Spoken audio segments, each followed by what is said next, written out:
শীতকাল মানেই বাঙালি বাড়িতে এই যে বেগুন পোড়া দিয়ে রুটি, বেগুন পোড়া দিয়ে ভাত, বেগুন পোড়া দিয়ে মুড়ি, বেগুন পোড়া দিয়ে দুপুরের খাওয়া, দুপুরের রাতের খাওয়া, দিনের খাওয়া।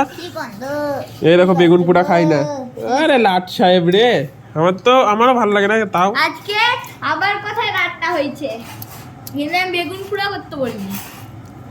চলো বেগুন পোড়া দিয়ে সুন্দর করে খাওয়া যাক, চলো। এটা ফুলরি ঝোল না, আমি খাবো না, আমি খাবো না, আরে তো পনির ঘষে রান্না করলাম, আমি খাবো না। উঠে যা, এই উপর দিয়ে দেখা খাওয়ার পাত থেকে উঠে যা। কি জানোয়ার ছেলে গো, ভালো জিনিসটা খেয়ে দেখলি না। ওই তো সে কি করে রান্না করছিল যে বললো যে ওইটা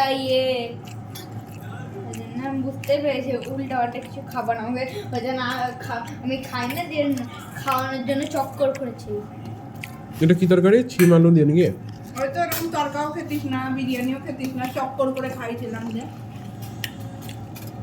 এটা দিচ্ছ কেন আবার? যা ভাল লাগে। হাতটা ধুইছিস? ফোন যে ঘাটলি হাতটা ধুলি তো? আমি থাকলে কি বলতো, কান চল মেরে ঘরে রেখে তোকে খেতেই দিতাম না ভাত। খেলে ওই তরকারি দিয়ে তোকে ভাত খেতে হবে, নাহলে কোনো তরকারিতে ভাত খেতে পারতি না।